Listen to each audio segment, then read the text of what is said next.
이 나무가 무슨 나무로 보입니까? 초겨울의 감나무? 자두나무? 아닙니다. 오늘이 10월 1일인데요. 사과대추 나무 모습입니다.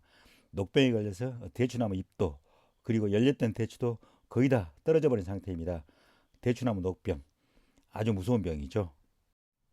원래 정상적인 사과대추 나무라면은 이렇게 잎도 초록초록하고 열매도 많이 달려 있어야 하는데요. 녹병이 걸리면은 그 모습이 처참하기 이를 데 없습니다. 안녕하십니까? 반갑습니다. 순수 리빙TV 율성소 조정석입니다. 오늘은 대추나무 녹병에 대해서 알아보겠습니다. 대추나무 녹병이 어떤 것인지 그 증상과 원인에 대해서 한번 살펴보고요. 이를 방지하기 위해서는 어떠한 조치를 취해야 하는지 그 방지 대책에 대해서 알아보겠습니다. 그리고 대추나무 잎마름병에 걸려도 병이 진행되면서 잎이 조기 낙엽이 될 수 있겠는데요. 녹병과 잎마름병이 어떤 차이가 있는지에 대해서도 한번 살펴보겠습니다. 그럼 곧바로 본론으로 들어가겠습니다. 대추나무 녹병은 주로 잎에 발생합니다. 그리고 심하면은 잎 바로 밑에 있는 잎자루에도 발생을 합니다. 녹병이 걸리면은 특징적인 게 대추나무 잎 뒷면에 녹이 쓴 것 같이 옅은 황갈색 녹병균이 발생을 합니다. 언뜻 보기에는 벌레가 알을 낳아놓은 것처럼 보이지만은 문질러 보면은 떨어지지 않습니다. 초기에는 잎이 초록색에서 노란색으로 변색이 되기 때문에 마그네슘 결핍 증상으로 보이기도 하지만은 잎이 급속히 고사해서 낙엽이 되어 떨어지고요. 또 잎 뒷면을 보면은 녹이 낀 것처럼 녹병균이 붙어 있기 때문에 녹병이란 것을 쉽게 알 수 있을 것입니다. 녹병은 대개 비가 많이 오는 해 7, 8월경에 발병을 하게 되는데요. 대추 수확기가 가까워져가는 9월 하순에서 10월 상순 정도가 되면은 잎은 거의 다 떨어지고 과실만 매달려 있는 경우가 많습니다. 이 나무는 우리 옆집에 있는 사과추 나무인데요. 한 달 전쯤에서 증상이 보이기 시작하더니 상태가 급속히 악화돼서 잎은 물론 열매까지도 거의 떨어져 버린 상태입니다. 지난해도 비슷한 증상을 보였었는데요. 그때는 상태가 이렇게 심하지는 않았습니다. 열매가 채 익지는 않았지만 수확을 해서 건대추로 만들어서 먹었던 걸로 알고 있습니다. 금년에는 이렇게 상태가 심하다 보니까 우리 집 대추나무에도 전염이 된 것 같습니다. 한 일주일 전쯤부터 잎에 병증을 보이기 시작하더니 상태가 급속히 악화돼 가고 있습니다.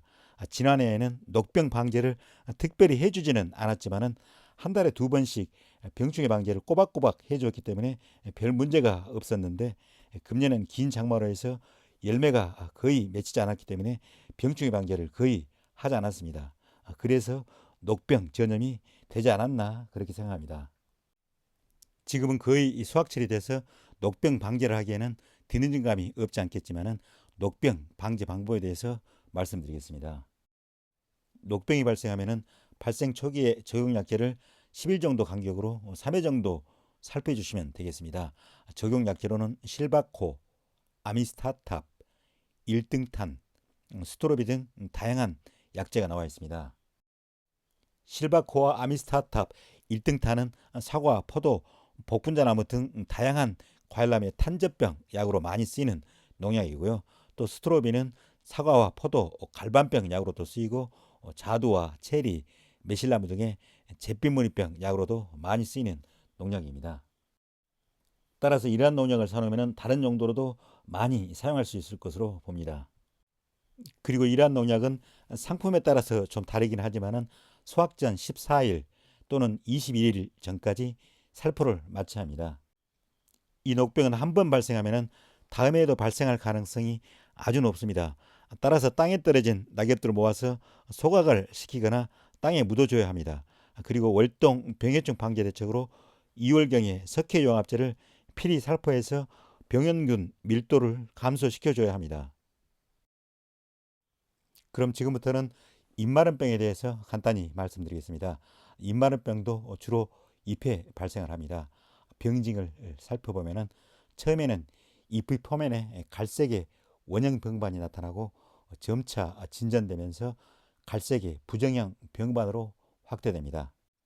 심하게 되면 병반이 융합되어서 잎 전체가 마르고 병반의 중앙에는 소립자가 다수 발생합니다. 이 잎마름병도 심한 경우 조기 낙엽이 됩니다. 이 잎마름병이 녹병과 다른 점은 잎 뒷면에 옅은 황갈색의 녹병균이 보이지 않는다는 것입니다.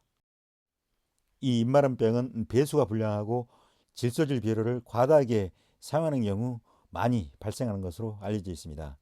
이 입마름병은 여름철 장마기에 시작해서 가을까지 계속됩니다. 입마름병이 상습적으로 발생하는 과원에서는 먼저 배수가 잘 되도록 해줘야겠고요. 질소질 비료의 사용을 줄여야겠습니다. 그리고 장마기부터 10일 정도 간격으로 적용 약제를 3, 4일 정도 살포해 주시면 되겠습니다. 그럼 이걸로써 오늘 프로그램을 마무리하겠습니다.